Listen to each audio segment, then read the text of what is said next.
एक बार फिर से एचडीएफसी बैंक के इस मामले ने सवर्णों की एकता में आग लगा दी है। क्या जानबूझकर ब्राह्मण बनाम राजपूत की इस लड़ाई में पेट्रोल डाल डालकर उसमें आग लगाया जा रहा है ताकि सवर्ण एक न हो पाए? अगर दो व्यक्तियों के बीच की ये लड़ाई थी तो उसमें जाति बताने की बात कहां से आ गई? उत्तर प्रदेश में ये लड़ाई इसलिए बड़ी हो जाती है क्योंकि वहां पर ब्राह्मण और राजपूत जाति जो है वो दोनों मार्शल कास्ट मानी जाती है। बता दें कि ये कोशिश हमेशा रहती है कि हिंदू बटा रहे जातियों में, बैकवर्ड फॉरवर्ड में, जिससे कि कुछ लोगों की राजनीतिक रोटियां सिकती रहे। ठाकुर हूं मैं, बदमाशी मत करना, ब्राह्मण हूं मैं और मुझे गर्व है, ये वो दो लाइन है जिसने पूरे देश में आग लगा रखी है।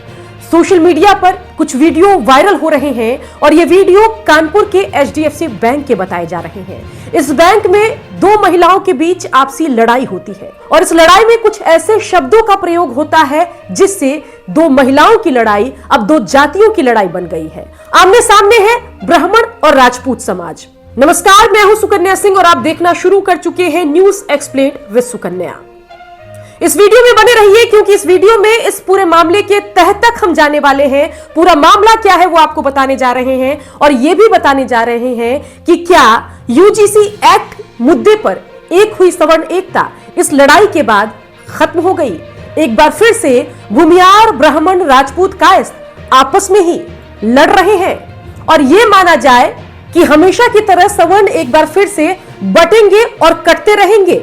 लेकर चलते हैं आपको कानपुर की एचडीएफसी बैंक में और जानते हैं कि आखिर उस दिन हुआ क्या। दरअसल इस बैंक में आस्था ठाकुर और ऋतु त्रिपाठी के बीच तीखी बहस हुई। कुल 32 सेकंड का ये वीडियो है जो सोशल मीडिया पर आग की तरफ फैल रहा है और इसमें बहुत सारी बातें आस्था ठाकुर की तरफ से ऐसी कही गई है जिससे ऐसा लगता है कि कहीं ना कहीं सामने खड़ी ऋतु त्रिपाठी को वो दबाने की कोशिश कर रही है। कह रही है कि ठाकुर हो ऐसी की तैसी कर दूंगी।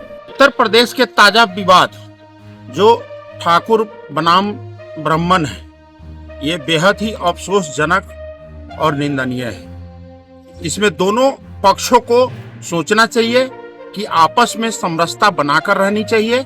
हम लोग चाहते हैं कि सामाजिक समरसता में और एकजुटता में ही समाज की भलाई है।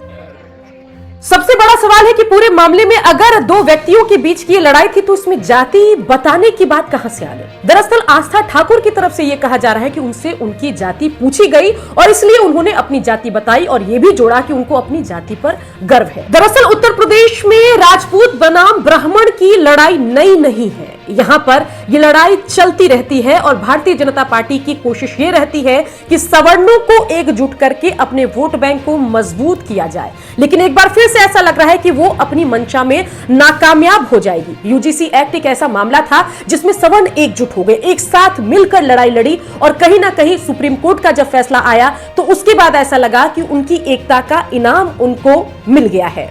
एक बार फिर से एचडीएफसी बैंक के इस मामले ने सवर्णों की एकता में आग लगा दी है। जैसा कि हमने आपको बताया कि उत्तर प्रदेश की राजनीति में ब्राह्मण बनाम राजपूत की लड़ाई नहीं है। जब देश आजाद हुआ तो उस वक्त कांग्रेस में ब्राह्मणों का बोलबाला था। 70-80 के दशक में जब वीपी सिंह नेता के तौर पर उभरे तो राजपूत राजनीति को एक नई पहचान मिली। 90 के दशक में यह आपसी लड़ाई खूनी रंजिश में तब्दील होता चला गया। पूर्वांचल और मध्य यूपी में गैंगवार का दौर आया और हरिशंकर तिवारी बनाम वीरेंद्र प्रताप शाही जैसा संघर्ष हमें देखने को मिला और यह जातीय प्रतिद्वंदिता का प्रतीक बन गया।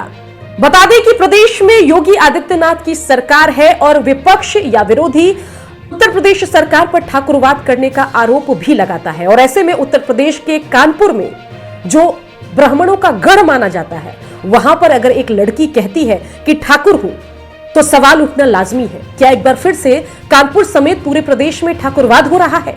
ये सब कौन वीडियो वायरल कर रहा है? कानपुर वाला ठाकुर वर्सेस पंडित में लड़ाने की जो कोशिश हो रही है। लोगों को इतिहास पता नहीं है। जब पेशवा ने खाना छोड़ करके एक क्षत्रिय राजा के लिए उठ करके चल दिया था मैदान में और अंग्रेजों को हराया था, मुगलों को हराया था, ऐसा ब्राह्मणों का इतिहास रहा है। जब भी क्षत्रियों की जरूरत पड़ी है, ब्राह्मण बिना खाना खाए उसका साथ देने का काम किया है और जब भी ब्राह्मण की जरूरत पड़ी है तो ठाकुर ने भी साथ देने का काम किया है। इसलिए ये सब फूट डालो राज करो नहीं चलेगा। बटेंगे तो कटेंगे। जो यूजीसी कानून के बाद हम लोग एकजुट हुए हैं ना, ये तोड़ने की कोशिश है। इन सब लोगों पर कार्रवाई होनी चाहिए जो लोग ऐसा वीडियो वायरल करते हैं। क्या ये सिर्फ दो कर्मचारियों की लड़ाई है या एक बार फिर से सदियों पुरानी जातीय संघर्ष की कहानी नए तेवर और कलेवर के साथ सामने आ गई है? ये सवर्णों की समस्या ये है कि जब बात यूजीसी एक्ट की आए, आरक्षण की आए, तब तो ये मुद्दों पर एकजुट हो जाते हैं, लेकिन जब मुद्दा हट जाता है, थोड़ा पीछे खिसक जाता है, तब ये एक बार फिर से पहचान, वर्चस्व और स्वाभिमान के लिए एक दूसरे के खिलाफ ही लड़ने लग जाते हैं। यही कहानी एक बार फिर से एचडीएफसी बैंक में दोहराई गई है। हमने देखा है कि यूपी चुनाव नजदीक आते ही कभी ब्राह्मण सम्मेलन होने लगता है तो कभी राजपूत एकता मंच तैयार हो जाता है। सिर्फ उत्तर प्रदेश की कहानी नहीं है, जातियों में बटी बिहार की भी लगभग यही कहानी है। मध्य प्रदेश में जाएंगे तो वहां भी आपको यही कहानी देखने को मिलेगी। महाराष्ट्र में जाएंगे तो आपको भी मराठी बनाम नॉन मराठी की एक लड़ाई देखने को मिलेगी। उत्तर प्रदेश में ये लड़ाई इसलिए बड़ी हो जाती है क्योंकि वहां पर ब्राह्मण और राजपूत जाति जो है वो दोनों मार्शल कास्ट मानी जाती है, एग्रेसिव होते हैं और इन लोगों को अपनी पार्टियों में जोड़कर इनका इस्तेमाल भी राजनीतिक दल करते रहे हैं। योगी आदित्यनाथ की वजह से इन दिनों हम देख रहे हैं कि बीजेपी में राजपूतों का उत्तर प्रदेश में झुकाव बड़ा है, तो वहीं ब्राह्मणों को हमेशा एसपी और बीएसपी अपने पाले में करने की कोशिश में लगी रहती है।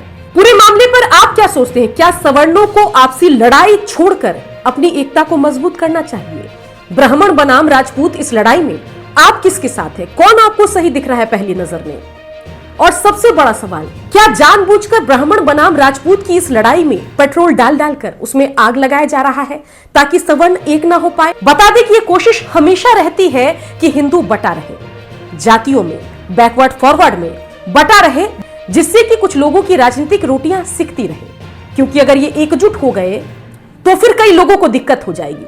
इसलिए पहले कोशिश होती है कि हिंदुओं को बांटो बैकवर्ड फॉरवर्ड में, और फिर कोशिश होती है कि सवर्णों को भी छोटे छोटे भागों में विभाजित कर लो और अपने फायदे के हिसाब से कुछ नफा नुकसान बनाकर उन छोटे छोटे टुकड़ों का सभी राजनीतिक दल इस्तेमाल करते रहते हैं। पूरे मामले पर माफी भी मांग ली गई है और मामला जो है अब ठंडा होता हुआ भी दिखाई दे रहा है, लेकिन इस एक मामले ने कहीं ना कहीं हमें समझा दिया कि अगर लड़ाई मुद्दे की है तो मुद्दे पर रहिए, जाति पर मत आइए। मुद्दे की बात कीजिए, बात खत्म कीजिए। और कहीं ना कहीं इस मामले ने यह भी साबित कर दिया कि किस अंदाज में सोशल मीडिया का दुरुपयोग भी होता है मामले को भड़काने के लिए, दो लोगों की लड़ाई को बढ़ाकर दो जातियों की लड़ाई बनाने के लिए। और यही कोशिश पूरे मामले पर एक तबके के द्वारा लगातार की गई। सवर्ण समाज की अगर हम बात करें तो वैसे ही बेचारा मारा मारा फिर रहा है। कभी यूजीसी एक्ट उसकी जान लेने लगता है तो कभी आरक्षण उसे कहीं का नहीं छोड़ता। और ऐसे में अगर हम आपस में ही लड़ते रहेंगे तब समझिए सर्वाइवल कितना मुश्किल हो जाएगा। आपको हमारी खबर कैसी लगी कमेंट करके जरूर बताएं।